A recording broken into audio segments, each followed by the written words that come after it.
Okay, we're here to talk about Nolan Wells. You know what I mean? If you live under a rock, that's a young man out of Mississippi that died on a boat out when he was going to Horns Island. You know what I mean? Nolan Wells. You know what I mean? Now, they're not charging the young people, you know what I'm saying, that suspected what they did, these people here. They ain't charged them yet, but they got a whole lot of evidence on these peoples, you know what I'm saying, that they should have charged them. It's crazy, man. It remind me, of the Emmett Till situation, and it's really crazy, man. I call this Mississippi burning because Mississippi got a lot of us burning inside right now because it seems like to me that they haven't changed. I know I'm supposed to be doing something else and I'm almost finished with that project, but this right here, it's crazy, man. It's like, wow. I mean, I need y'all to look. I got a lawyer, this lawyer over here. I got him talking about this. So y'all can get a better perspective of what happened to, you know what I mean, Nolan Wells. I mean, I'm flabbergasted. So I'm going to just relax, let the lawyer talk about this, and y'all leave a comment if you want. Side what up. Y'all leave a comment if you want, you know what I mean? And let me know what y'all feel about it. Come on in. I'm Judge Carlos Moore. I'm a retired municipal judge out of Mississippi. I served for 6.5 years on the bench in not only Clarksdale, Mississippi, but I served for 4 years on the bench in Grenada, Mississippi. So come on in, invite your friends, invite your family, invite your relatives. If you want to hear a real person's experience as a judge in Mississippi opinion about whether or not there shouldn't be an immediate arrest or arrest of those suspected of foul play in relation to the death of Nolan Wells off the Gulf Coast of Mississippi. Come on in and hear it from the horse's mouth.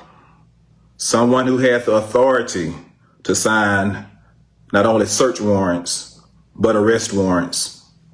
Someone who presided over initial appearances, arraignments, and preliminary hearings for those accused of murder and other heinous crimes in Mississippi.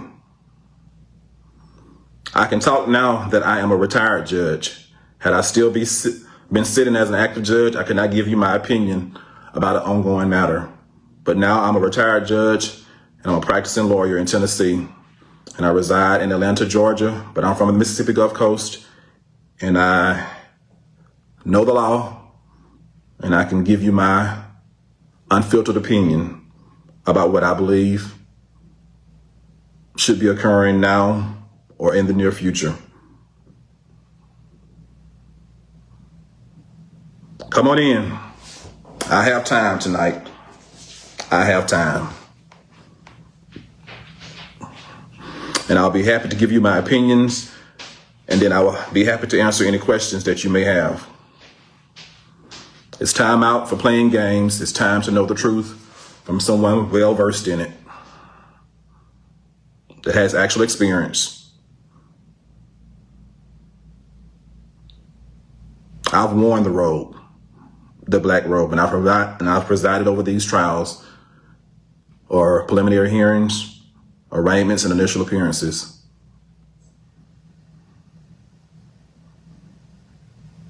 Let's get started. So what do we know? We know, after watching the parents' interview and reviewing tons of footage from social media, recounting interviews and statements of alleged witnesses, that were on Horn Island. We know that Nolan Wells went to spend the night on July the 3rd with his so-called friends. And he went with those so-called friends to Horn Island on a boat on July the 4th. We know that out of the 4 people on that boat, 1 did not return home. That 1 person was Nolan Wells. The other 3 returned home as normal and said nothing to any member of law enforcement or to the Coast Guard until at least 11 p.m. at night on July the 4th. We know that at least 1 of the so-called friends was found with the phone of Nolan Wells. And we know this based on the testimony of the parents, specifically the mother, who tracked the phone and was led to the home of one of the young men where she retrieved the phone. We also know that based on the mother's testimony that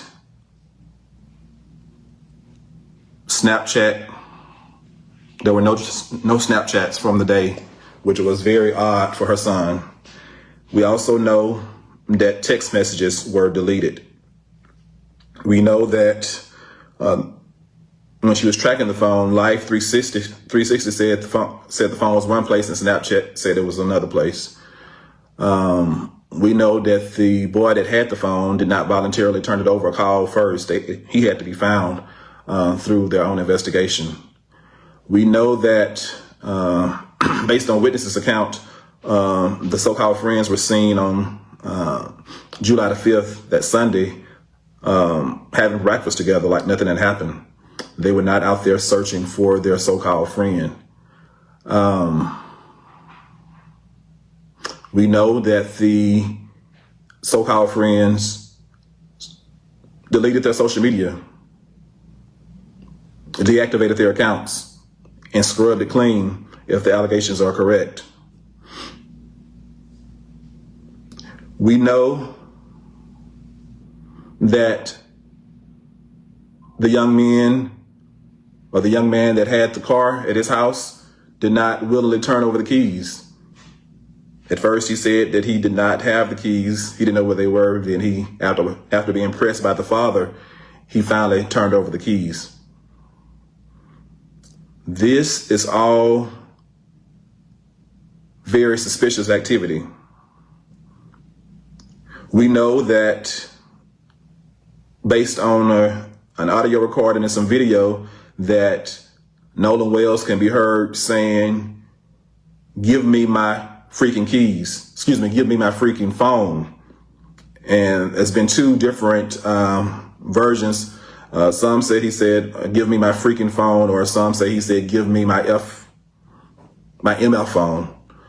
Regardless, he was asking or demanding his phone. Someone had his phone who did not have permission to have his phone.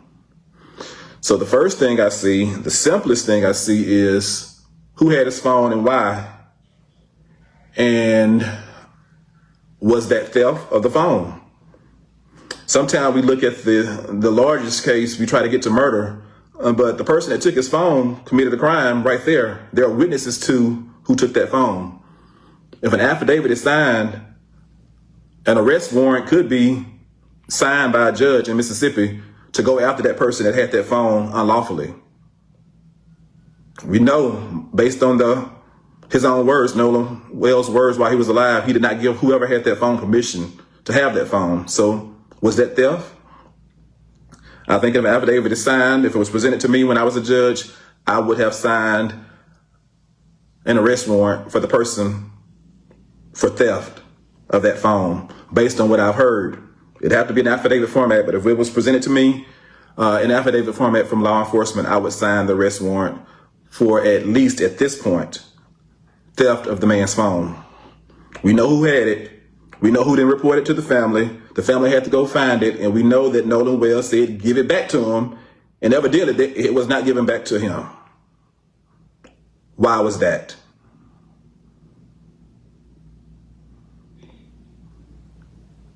All of the other things I've stated, you piece it together. Is there enough right now for arrest warrants for murder? That is a good question. I do know at this point there should have been search warrants signed by a judge. Evidence should have been presented to a judge by now. We are nearly 7 days after July the 4th, when he was first reported missing. There should have been evidence submitted by Jackson County law enforcement agents, the sheriff's department specifically, presented to a judge so that search warrants could be signed by the judge. And there needs to be, or should have been, someone questioning the young men, the three so-called friends, and others, and the social media accounts need to be searched by now, or at least a search warrant should have been issued for the appropriate entities to give the law enforcement access to the social media information. That should have been done by now. I'm not telling you what I imagine. I'm telling you what the process usually is when you're trying to do a thorough investigation. And based on what's revealed from a thorough investigation, I do believe once the evidence is secured, it's going to lead, and it should lead, to the arrest of one or more individuals for the murder of Nolan Wells. All of the actions are very suspicious, and right now they lead one to believe that one or more persons could have been involved with the death of Nolan Wells. Right now we have a lot of unsworn testimony, but once that is put into affidavit format and there is corroborating evidence through social media, computers, or otherwise, I believe that at that point there will be enough evidence for a judge to sign an arrest warrant.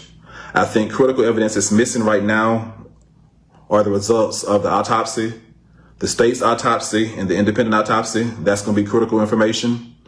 And that alone, or that in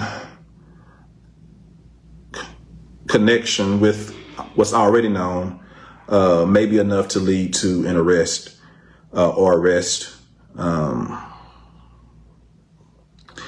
We do know at this point, low-hanging fruit. There should be an investigation about the underage drinking, who provided the alcohol. Those individuals could be immediately arrested based on if there was any sworn testimony presented to a judge. I believe a judge could immediately sign an arrest warrant for those who provided the alcohol to underage individuals. There's a lot of people and a lot of potential crimes, some misdemeanors and felonies, that people could be held accountable for. Was there any boating while intoxicated? Who was the captain of the boat?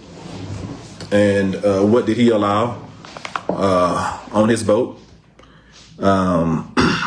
If there were any illegal drugs possessed by anyone, drugs are still illegal in Mississippi. At least they were when I was on the bench. Drug possession, drug use, selling of drugs, dealing drugs, trafficking drugs. We've heard testimony, or allegations at least. I don't think anything's been put in affidavit format yet, about rampant drug use among certain individuals. So there are a lot of things that's been alleged. Once put into the correct format, affidavit-wise, it could lead to arrest for several things, including misdemeanors and maybe even felonies. So there's a lot left to do. We are not rushing to judgment, but I just thought I would come on here and tell you that there definitely should be search warrants issued by now, and there could be arrest warrants for certain crimes issued by now. But for the ultimate crime of murder, it is probably wise to wait to see what the autopsy reveals, or that both autopsies reveal, and then parcel that together with all the video footage, all the witness statements taken, any affidavits gathered, and then make a decision, get it all to a judge at that point, for a judge to decide whether or not to sign a warrant for the arrest of one or more individuals. It would be very interesting to see what the autopsy shows. There's also the potential for kidnapping. It needs to be looked at whether or not they can get to murder. Was there kidnapping? Was this young man taken somewhere against his will at any point? Was there abuse of a corpse even after he died? So there's a lot of things that need to be looked at from various law enforcement perspectives. Law enforcement has to do their job and get the information to a judge in the right format before a judge can act. Had I still been on the bench, if I wanted to act, I could not act unilaterally. I would have to wait till law enforcement brought me the evidence in the right format before I could sign an arrest warrant, before I could sign a search warrant. And so that's how the process works. That's how the process works. And so I am happy to be a retired judge. I'm always going to shoot it to you straight with no chaser. Straight with no chaser. I will tell you the God honest truth. I can tell you this one thing. I may have been born at night, but I was not born last night. And one thing about it, you cannot fool the informed. I've been on the inside. I know the process, and we will not sit quietly and allow this to be swept under the rug. I will call your hand. I will call your hand. You are not going to play these people for a fool. You are not going to play these people for a fool. We know the process, and we know what you should be doing. And by God, I plan to make sure you do it, or we're going to call you out each and every time. There is a process.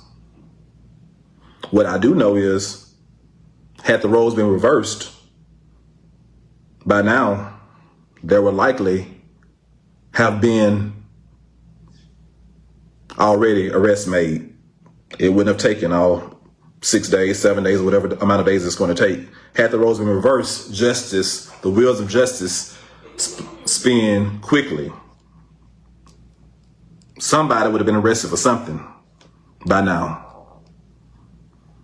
But since the roles are what they are, we are expected to be patient, and they're going to cross every T and they're going to dot every I in the investigation before they make a move, because of the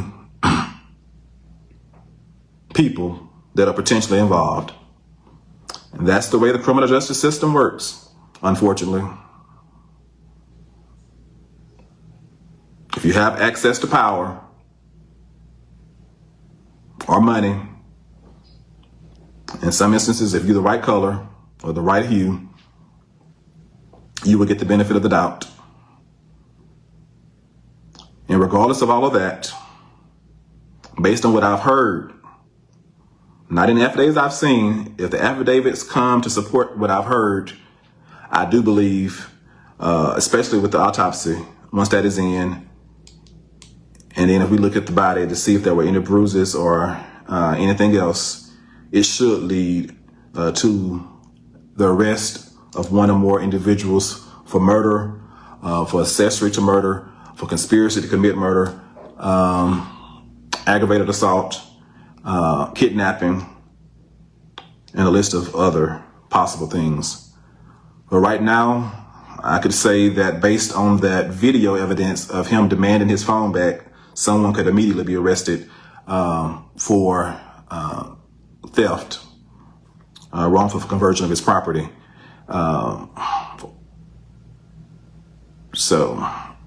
And once you make that first arrest, you start putting pressure on people.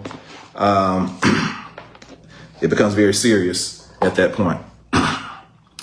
No one wants their loved ones sitting behind bars, even jail bars, definitely not prison bars.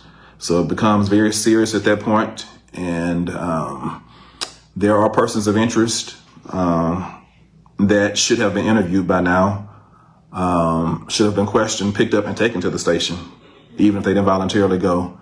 There are certain people that should be classified as suspects by now. They should not just be persons of interest. They should be actual suspects. I do not agree with the sheriff saying right now foul play is not suspected. He should have said right now it is too early to tell one way or the other if he was going to say anything and try to be fair and impartial. Because all of this suspicious stuff, the suspicion and the actions of the individuals themselves lead you to believe that something is awry. And the stories are not adding up. The stories are not adding up. So if you believed that he stayed with a young lady, why were you calling the Coast Guard at 11 p.m. at night on July the 4th? And why did the Coast Guard somehow forget that and then remember it? And it's just very strange. And why would you lawyer up before there is even a body found? If my best friend died by drowning accidentally, the last thing I'm going to be doing is hiring a lawyer. I'm going to be too busy grieving my friend's accidental death. And I would not, in my wildest imagination, ever think that anyone would suspect me of a crime. Accidents happen all of the time. All of the time. And one thing about it, if I had been there when he drowned, I would probably been so exhausted from trying to save him that I wouldn't have time to think about hiring a lawyer, or time for my parents to think about hiring a lawyer. And if I am recalling things correctly, I do believe that one of those young people's parents went out to the island. Now, this is a bunch of young folks. I believe one of the mothers got on Facebook and said she went to the island at some point. Why was she there? What was she doing? She was not in their age group. I don't know too many parents that go to a teenage gathering or a young person's gathering. What was she doing? I'm curious to know. I'm not even on the bench anymore, but I'm very curious to know what she was out there doing and who she may have been coaching, or what she may have been an accessory to. It's very odd that she was out there, because I'm sure she was not on the guest list.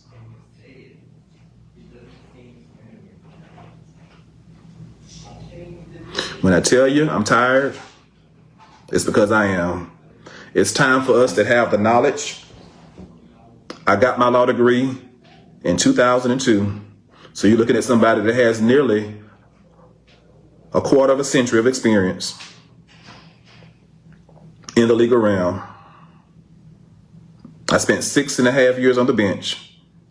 I am not going to mislead you, because too many of us have gone along to get along for too long. I have to meet my makers face in peace.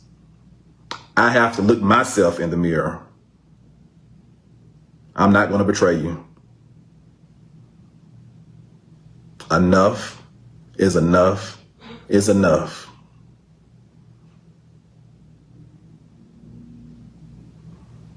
I know no one wants to see their loved one go to prison or be held accountable. But if the shoe fits, you might as well get ready to wear it. No one is above the law. And if you can't do your job because you're friends with certain people, you need to recuse yourself. Recuse yourself and let somebody that can do their job correctly do it.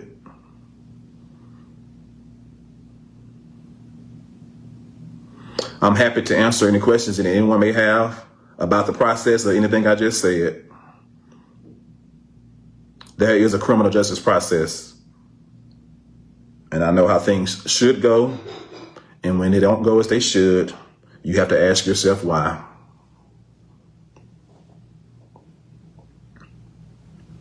Again, I'm Judge Carlos Moore. I've been coming to you live from Atlanta, Georgia. I've been living here now nearly 3 years. But Mississippi is home. The Gulf Coast is home. I know several members of the Wells family and the Wansley family, and again, they have my deepest condolences for their loss. It's tragic.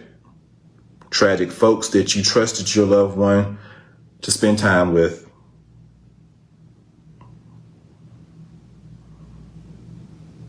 Left an island without having the decency to account for your son. That's sad. I can't imagine the level of pain.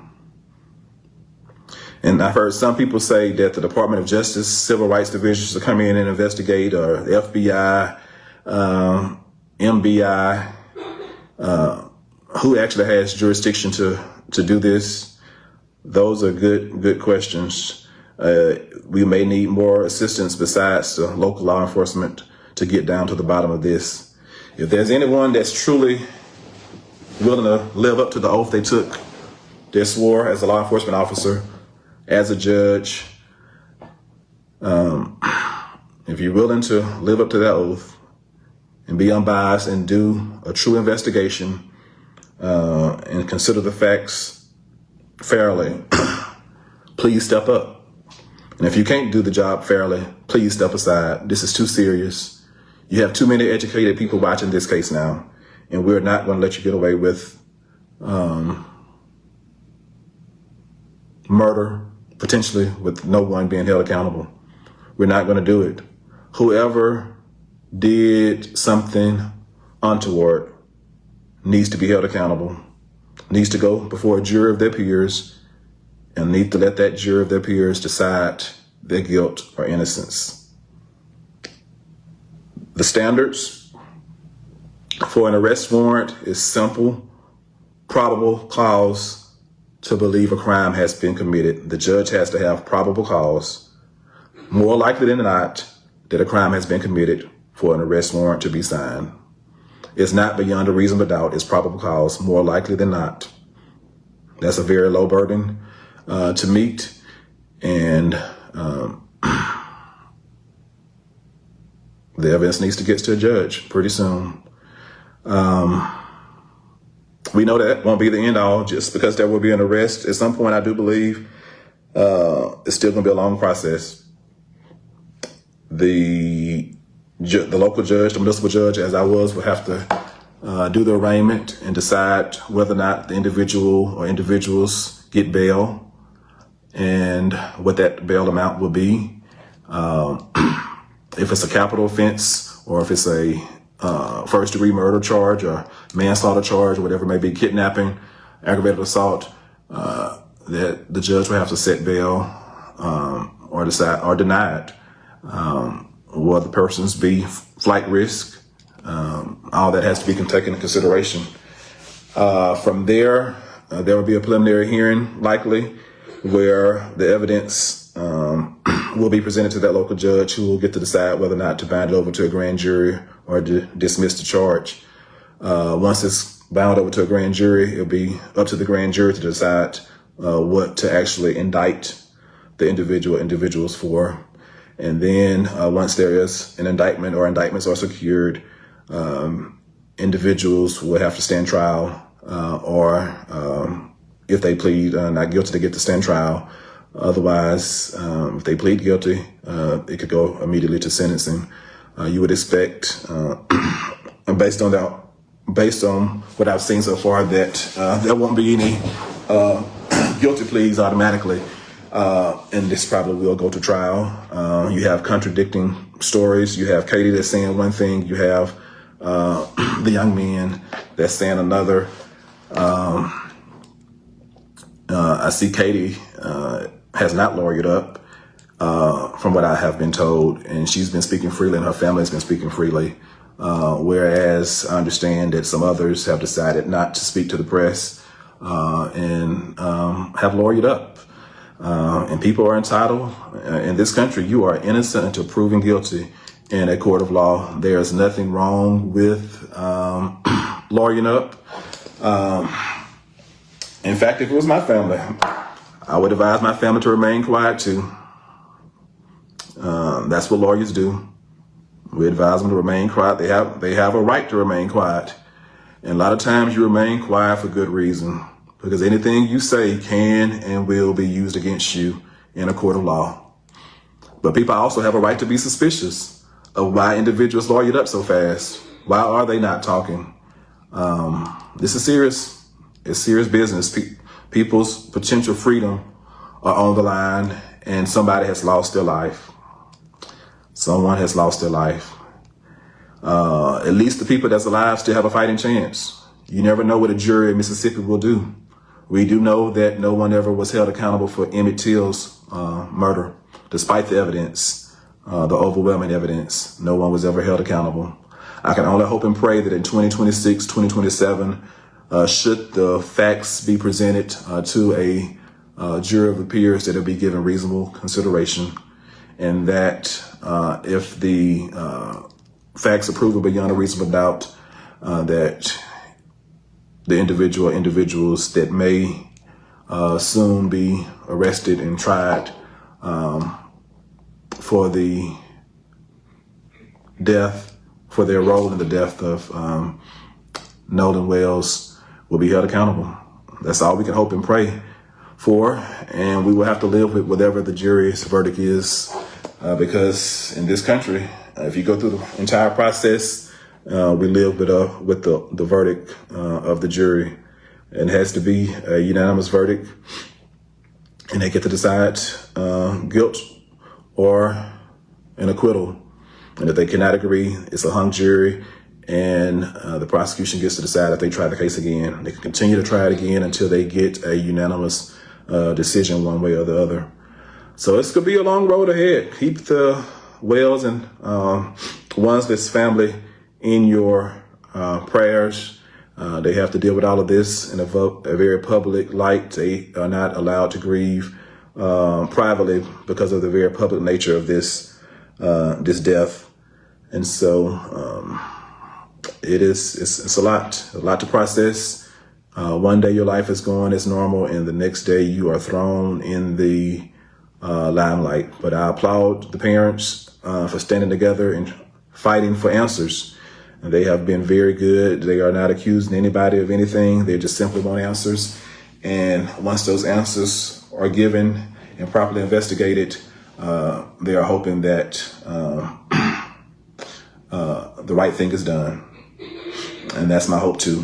Whatever the evidence leads to, as long as there has been a thorough investigation, I'm willing to accept that. But I do not want anyone getting any favoritism. I want a complete, thorough investigation. And I'm glad another independent investigation is going alongside the the law enforcement investigation. Again, I had the privilege of serving the great people of Mississippi, because the people of Mississippi, for a large part, certain people I consider great in Mississippi. I used to call the state great. I no longer will refer to it as a great state of Mississippi because it still has a lot of growing to do. It's not a place that I feel comfortable living any longer and raising my family. And I would encourage any of my friends to move to Mississippi in its current configuration. It's a dangerous place. It's a dangerous place with a deep-seated racism. And they are known to try to keep Black people in their place. So no matter what your socioeconomic status is as a Black person in Mississippi, they are known to try to keep you in your place. And one thing about me, I decided where my place was. No one else got to decide where that place was. And my place was equal with theirs. And in my eyes, I was always equal, never beneath. My parents raised me to believe you are no better than anyone and you are no worse than anyone. You are equal. I believe that, and I do believe that's how we all should be treated. Equal justice under the law. And all men are created equal, and we are endowed with unalienable rights. I believe that. And America will be forced to live up to his promise. It will be forced to live up to his promise. I could go on and on, but I have been here to express from my viewpoint the perch that I had as one who wore the robe in not one, but 2 jurisdictions in Mississippi, where I signed countless search warrants and arrest warrants. I know the process, and I'm happy to have enlightened you on tonight. Please share this with your friends. Let them hear it from the horse's mouth, because people will have you to believe that you're crazy based on your suspicions.